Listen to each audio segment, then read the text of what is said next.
The camera rises from a valley floor shrouded in morning mist. Below, the world is ordinary. Scrub forest, grazing goats, the quiet of rural Rajasthan. But as the drone climbs higher, something impossible comes into view. A wall. Not a wall around a village, not a wall around a town. A wall that climbs, dips, and claws its way along the spine of an entire mountain range, ridge after ridge, disappearing into the haze 36 kilometers away. There is no machinery here. No cranes, no engines, no concrete trucks. Just stone, stacked by hand, across some of the most punishing terrain in India, 6 centuries ago. How does a wall this long survive 600 years of monsoons, earthquakes, and war? How did anyone carry stone blocks weighing hundreds of kilograms up slopes this steep, using nothing but rope, wood, and muscle?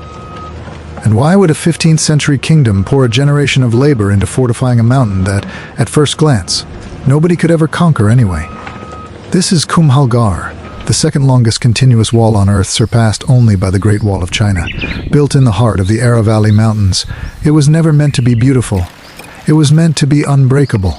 And to understand how medieval builders achieved that, we have to go back to the moment a king looked at an empty mountain and decided to turn it into a fortress. Strip away the tourist photographs, the postcard views of golden stone against a blue sky, and what remains is one of the most demanding engineering problems of the medieval world. How do you fortify not a hilltop, not a single peak, but an entire mountain range, one ridge, one valley, one cliff face at a time, using only the tools available to a 15th century kingdom? The answer required something rarer than wealth or manpower alone. It required a design philosophy, one that treated the mountain not as an obstacle to be leveled, but as a partner to be understood. That king was Rana Kumbha, ruler of Mewar, one of the most powerful Rajput kingdoms in 15th century India. Around 1443, his engineers began a project that would take roughly 15 years to complete. Tradition credits the architect Mandan with the design, though, as with much of this period, the historical record is thin, pieced together from temple inscriptions and later chronicles rather than a single detailed construction document. What survives is the fortress itself, and it speaks clearly enough. Why here? Why choose one of the most remote, least accessible corners of the Aravallis, older than the Himalayas, worn down by hundreds of millions of years of erosion into a maze of steep ridges and narrow passes? The answer lies in geography as much as in ambition. Mewar sat at the crossroads of trade routes and rival kingdoms, exposed on multiple fronts. A fortress in the plains could be surrounded. A fortress on a mountain forces every enemy to fight gravity before they fight a single soldier. The Aravallis offered cliffs on several sides, natural choke points where a handful of defenders could hold back an army, and enough elevation to see an approaching force from miles away. Kumbhalgarh's engineers didn't fight the terrain, they read it. And then they let the mountain do half the work of defense before a single wall was raised. Before any stone was cut, surveyors walked these ridgelines for weeks, maybe months. Picture them standing on exposed rock outcrops at dawn, sightlines stretching toward distant peaks, using little more than measuring ropes, wooden rods, and an intimate knowledge of the land passed down through generations of builders. There were no theodolites, no satellite maps, only trained eyes tracing the natural contour of the hills. And that is the detail that separates Kumbhalgarh from almost every other fortress of its era. The wall does not fight the mountain. It follows it. Every dip and rise in the fortification traces the natural ridgeline beneath it, because a wall that follows the terrain is a wall the terrain helps defend.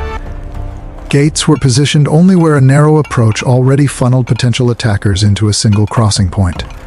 Towers were placed on the highest visible outcrops so that one sentry could watch for signal fires from another tower kilometers away.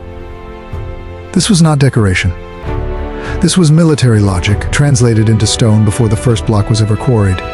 Consider what this meant in practice. Mewar in the mid-15th century faced pressure from multiple directions: rival Rajput houses, the Sultanate powers of Gujarat and Malwa. Shifting alliances that could turn a neighbor into an enemy within a single campaigning season. A conventional fort, built on level ground, could be encircled, its supply lines cut, its walls battered by siege engines rolled directly to their base. A fortress woven into 13 mountain peaks offered none of those conveniences to an attacker. There was no single point to surround, no flat ground to mass an army, no easy road for siege equipment. An enemy force approaching Kumbhalgarh would exhaust itself simply reaching the outer wall, and every step of that exhausting climb had already been anticipated by the men who chose where the stone would rise. And that stone had to come from somewhere. Quarrying began in the hills surrounding the construction site, where exposed rock faces offered raw material without demanding costly transport from distant regions. Workers attacked the stone with iron chisels and wooden mallets, driving wedges into natural fracture lines until blocks split free in manageable sections. There was no dynamite, no pneumatic drills, only the rhythmic, repetitive strike of metal on stone, echoing across the hills for months at a time. Dust hung permanently over the quarry sites. The noise of hammering must have been near constant, day after day, as teams of workers moved from one rock face to the next, extracting the raw bulk of what would eventually become one of the largest masonry structures in the medieval world. But cutting the stone was only the beginning of the real challenge. Moving it was another matter entirely. Consider the physical problem. Thousands of tons of stone, much of it needed not at the base of the mountain, but along ridgelines hundreds of meters above the valley floor. There were no pulleys powerful enough, no engines, nothing resembling modern lifting equipment. What builders had instead was raw coordination, teams of oxen straining against wooden yokes, elephants employed wherever the terrain allowed their footing, and above all, human labor organized at a scale that is difficult to imagine today. Workers built temporary earthen ramps and rough tracks along the slopes, laying down wooden rollers beneath the heaviest blocks so they could be dragged rather than lifted. Ropes, thick and hand-woven, were looped around stone and beast alike. Pull together now. Sledges bore the weight across the gentler stretches where the incline turned brutal. It came down to sheer human efforts, hauling in coordinated bursts, inch by inch, up gradients that modern hikers still find exhausting to climb empty-handed. It is worth pausing on this.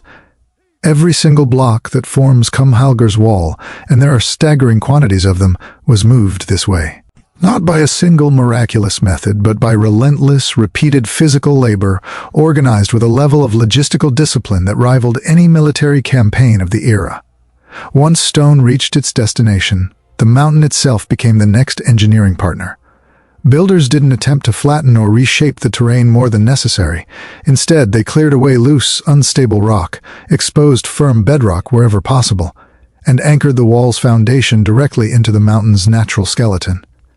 Where the bedrock was weak or fractured, foundations were reinforced with denser stone packing before construction rose above ground level.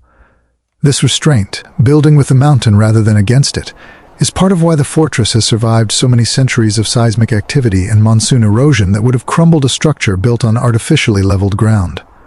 The wall itself, once it began to rise, reveals a construction technique both simple and remarkably durable. Its outer and inner faces were built from dressed stone, carefully fitted and stacked, while the space between those two faces was packed with rubble, smaller broken stone bound together with lime mortar.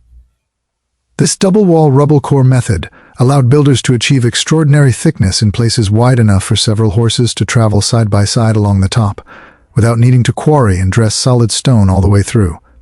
Layer by layer, masons worked upward, courses of stone rising in careful sequence, supported by timber scaffolding lashed together with rope.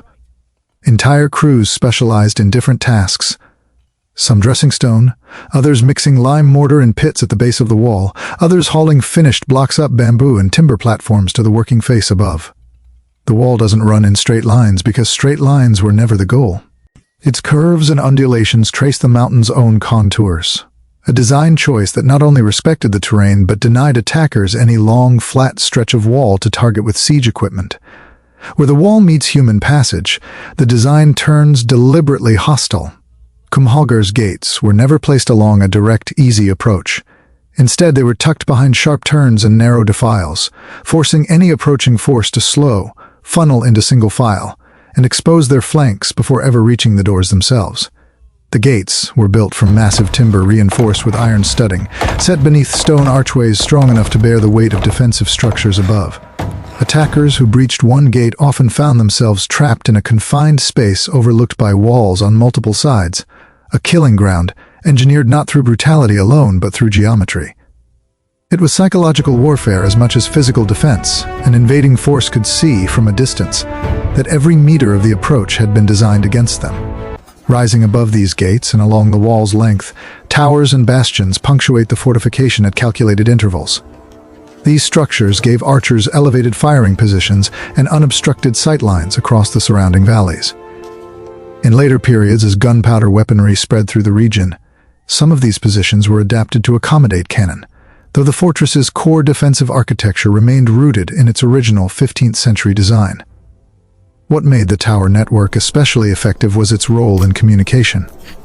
From peak to peak, sentries could relay signals, smoke by day, fire by night, allowing news of an approaching threat to travel across the entire 36-kilometer perimeter faster than any messenger could run it. Imagine standing atop one of these bastions at dusk, watching a chain of firelight blink into existence across distant ridgelines, each flame a message passed from one silent watchman to the next. This was Kumbhalgarh's nervous system. No couriers galloping through narrow mountain passes, no risk of an intercepted message, just light and smoke carrying warning across a perimeter too vast for any single commander to watch alone. It turned 36 kilometers of stone into a single coordinated organism, alert in every direction at once. Yet for all its walls and towers, Kumbhalgarh's true lifeline lay in something far less dramatic: water. A fortress can withstand cannon fire and siege ladders, but it cannot withstand thirst. Muir's engineers understood this, and they built accordingly. Reservoirs were carved and constructed throughout the fortress complex to capture monsoon rainfall, channeling it through drainage systems into storage tanks and stepwells designed to hold water through the dry months that followed. This network meant that a besieged garrison could, in theory, remain self-sufficient for months, waiting out an attacking army long after the attackers themselves had run short of supplies. In the arithmetic of medieval siege warfare, water storage mattered as much as wall height, perhaps more. Because Kumbhalgarh was never simply a wall wrapped around empty hillside.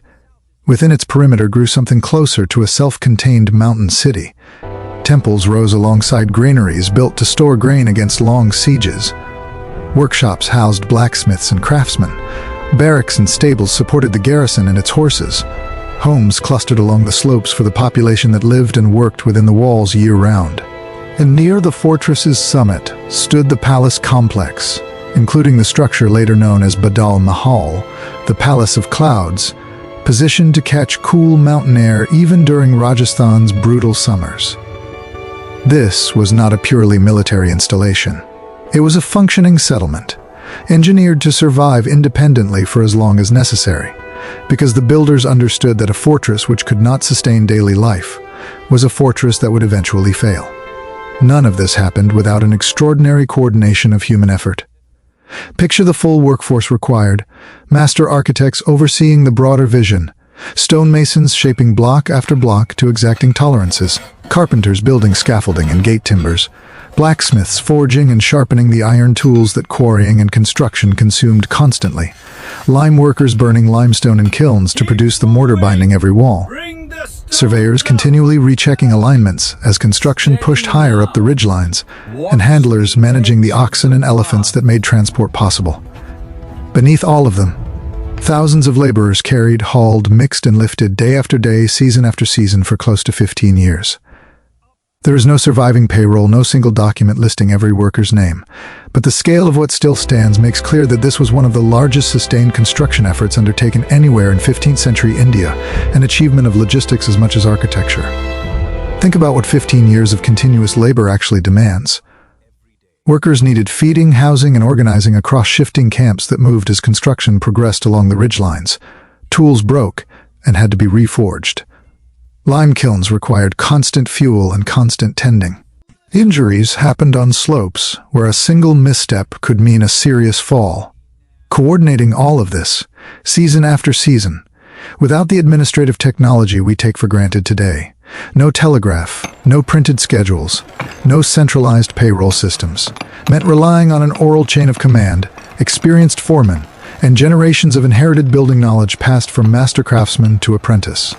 It is easy to admire Kumbhalgarh's walls, it is worth remembering that behind every stone stood a small army of anonymous people whose names history never recorded, but whose collective effort we can still see standing against the sky. Today, Kumbhalgarh still crowns its mountain range, its walls still visible from space, its towers still watching over valleys that haven't seen a 15th century army in centuries. In 2013, it was recognized as part of the UNESCO World Heritage Site designation for the hill forts of Rajasthan, an acknowledgement of engineering achievement that has outlasted the kingdom that built it. Historians studying the site continue to marvel not just at its scale, but at its restraint, at how much of its strength came from working with the mountain rather than against it. Perhaps that is the real story here. Not simply that medieval builders moved thousands of tons of stone up impossible slopes, though they did. Not simply that they raised a wall stretching 36 kilometers across some of the harshest terrain in India, though they did that too. The deeper achievement was recognizing that a mountain range could become an ally, that with careful surveying, disciplined labor, and centuries-old craft passed from master to apprentice, an entire landscape could be transformed into a single, unified fortress. No modern machinery, no modern materials, just human ingenuity, applied at a scale that still leaves visitors standing at its base in silence, 600 years later, trying to understand exactly how it was ever done.